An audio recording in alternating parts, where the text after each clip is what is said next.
I now give the floor to His Excellency Subramaniam Jaishankar, Minister for External Affairs of India.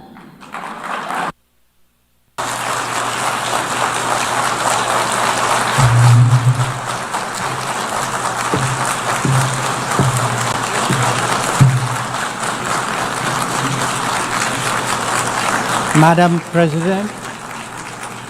President, Excellencies, ladies and gentlemen, Namaskar from the people of Bharat. We are gathered here 8 decades since the founding of this unique body. The UN Charter calls on us not just to prevent war, but to build peace. Not just to defend rights, but to uphold the dignity of every human being. It challenges us to stand as good neighbors, uniting our strength so that generations to come inherit a world of justice, of progress, and of lasting freedom. Madam President, forces unleashed by history since the founding of the UN propelled this body forward. As decolonization advanced, the world began to return to its natural diversity. The membership of the United Nations quadrupled, and the organization's role and remit grew significantly. In the era of globalization, its agenda evolved even further. Development goals took center stage, even as climate change emerged as a shared priority. Trade acquired greater prominence, while food and health access were recognized as essential to global well-being. Where security was concerned, the UN undertook peacekeeping operations and promoted disarmament discussions. As a result, the UN became a natural platform to debate key global issues. Madam President, we must ask ourselves today, how has the UN lived up to expectations? And just look at the state of the world. There are 2 significant conflicts underway, one in Ukraine and the other in the Middle East, West Asia. Innumerable other hotspots don't even make the news. The slow progress of the SDG Agenda 2030 presents a sorry picture. On climate change, the reality is of recirculated commitments and creative accounting. If climate action itself is questioned, what hope is there for climate justice? When a once-in-a-century pandemic hits us, we saw open discrimination in access to vaccines and to travel. Energy and food security have been the first casualties of conflict and disruption, especially since 2022. Better off societies insulated themselves by having the first call.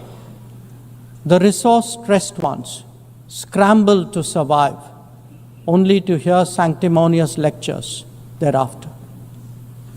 When it came to trade, non-market practices gamed rules and regimes. The resulting concentration exposed the world to leveraging. On top of that, we now see tariff volatility and uncertain market access. As a result, de-risking is a growing compulsion, whether from limited sources of supply or over-dependence on a particular market. Economic concerns have other dimensions as well. Heightened technology control is one.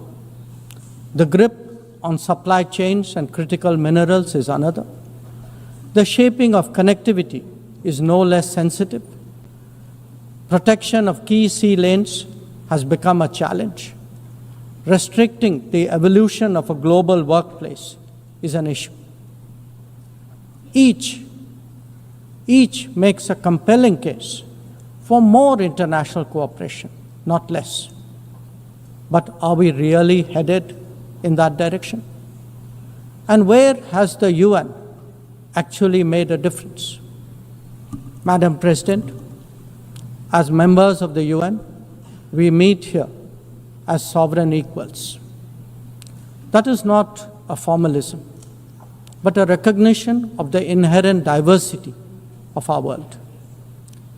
Understandably, we have different history, traditions, heritage, and culture. For them to coexist, for them to enrich each other, it is imperative that we foster understanding and respect. This will only happen when we resist political interference and economic pressures, when narratives are free of prejudice, when double standards are abjured, and when pluralism is truly appreciated. Madam President, Excellencies, while asserting our rights, we must also firmly face up to threats. Countering terrorism is a particular priority because it synthesizes bigotry, violence, intolerance, and fear. India has confronted this challenge since independence, having a neighbor that is an epicenter of global terrorism. For decades now, major international terrorist attacks are traced back to that one country. UN's designated lists of terrorists are replete with its nationals. The most recent example of cross-border barbarism was the murder of innocent tourists in Pahalgam in April this year. India exercised its right to defend its people against terrorism and brought its organizers and perpetrators to justice. Because terrorism is a shared threat, Madam President, it is essential that there is much deeper international cooperation. When nations openly declare terrorism a state policy, when terror hubs operate on an industrial scale, when terrorists are publicly glorified, then such actions must be unequivocally condemned. The financing of terrorism must be choked, even as prominent terrorists are sanctioned. Relentless pressure must be applied on the entire terrorism ecosystem. Those who condone nations that sponsor terror will find that it comes back to bite them. Madam President, an objective report card will show that the UN is in a state of crisis. When peace is under threat from conflicts, when development is derailed by lack of resources, when human rights are violated by terrorism, the UN remains gridlocked. As its ability to forge common ground diminishes, belief in multilateralism also recedes. Central to the erosion of the UN's credibility has been resistance to reform. Most members strongly desire change, but the process is being made an obstacle to the outcome. It is imperative that we see through this cynicism and purposefully address the reform agenda. The historical injustice done to Africa should be redressed. Both permanent and non-permanent membership of the Council must be expanded. A reformed Council must be truly representative, and India stands ready to assume greater responsibilities. Madam President, today the predicament of the Global South is especially acute. Bharat under the leadership of Prime Minister Narendra Modi, believes that it has both a duty to contribute and an obligation to motivate. That is why we have undertaken more than 600 major development projects in 78 countries, as well as innumerable community-based initiatives. They range from large infrastructure to small livelihoods, from capacity building to people's welfare, from concrete assets to education and training. Turbulent times require that we step forward during moments of crisis. India has been forthcoming in that regard, especially in its immediate vicinity. Whether it is finance, food, fertilizer, or fuel, we have responded to the urgent requirements of our neighbors.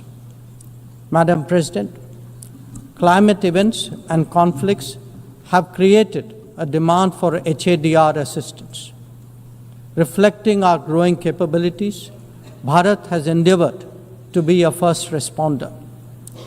Be it essential medicines or relief supplies, the operations of a field hospital or limb fitment camps, these efforts covered 19 nations last year. The people of Afghanistan and those of Myanmar saw India extend its hand during recent earthquakes. Our efforts at ensuring safe commerce, combating piracy, and preventing attacks on shipping in the Northern Arabian Sea also bear mention. And the Indian tradition of UN peacekeeping operations continues in the Democratic Republic of Congo, in Western Sahara, Central African Republic, Golan Heights, Cyprus, Lebanon, Abyei, South Sudan, and Somalia. To put it clearly, our soldiers ensure peacekeeping, our sailors protect maritime shipping, our security counters terrorism, our doctors and teachers facilitate human development the world over, our industry produces affordable products, our techies promote digitization, and our training facilities are open to the world. These remain the core of our foreign policy. Madam President, each one of us has the opportunity of contributing to peace and prosperity. In the case of conflicts, especially Ukraine and Gaza, even those not directly involved have felt its impact. Nations who can engage all sides must step up in the search for solutions. India calls for an end to hostilities and will support any initiative that will help restore peace. The last decade in Bharat has also seen transformative changes due to the vision of Prime Minister Modi. Our digital public infrastructure has redefined governance and enabled delivery of public services on an unprecedented scale.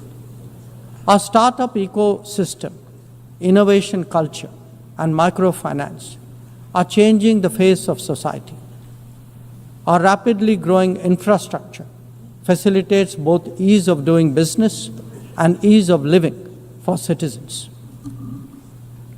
India remains committed to sharing its experiences and tools with others on their journey of development. Artificial intelligence as a horizontal and cross-cutting technology has a particular promise for development. India's approach is to harness it responsibly for human welfare. Inclusion and impact will be the watchwords for the summit that India will host in 2026. Madam President, Bharat approaches the contemporary world guided by three key concepts. One, Atmanirbharta, or self-reliance. That means developing our own capabilities, building our own strengths, and nurturing our own talent. We see its results already, be it in manufacturing, in space programs, in pharma production, or in digital applications. Make, innovate, and design in India also benefit the world. 2. Atma Raksha, or securing oneself. We remain determined to protect our people and secure their interests at home and abroad. That means zero tolerance for terrorism, robust defense of our borders, forging partnerships beyond, and assisting our community abroad. And 3, Atma Vishwas, or self-confidence. As the most populous nation, as a civilizational state, as a rapidly growing major economy, we are confident about who we are and what we will be. Bharat will always maintain its freedom of choice and will always be a voice of the Global South. Madam President, these are certainly challenging times for the international community. Many of our assumptions and expectations no longer hold. In such circumstances, it is imperative to stay strong, to hold firm, and to deepen friendships. International cooperation must prevail because islands of prosperity cannot flourish in an ocean of turbulence. A world order requires common purpose, as it does empathy for others. That is where we look to the United Nations.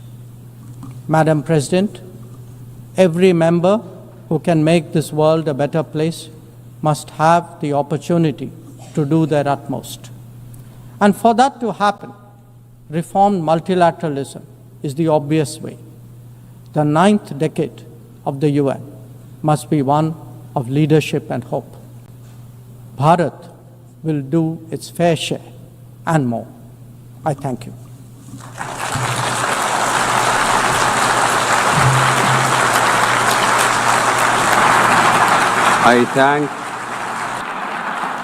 I thank the Minister for External Affairs of India,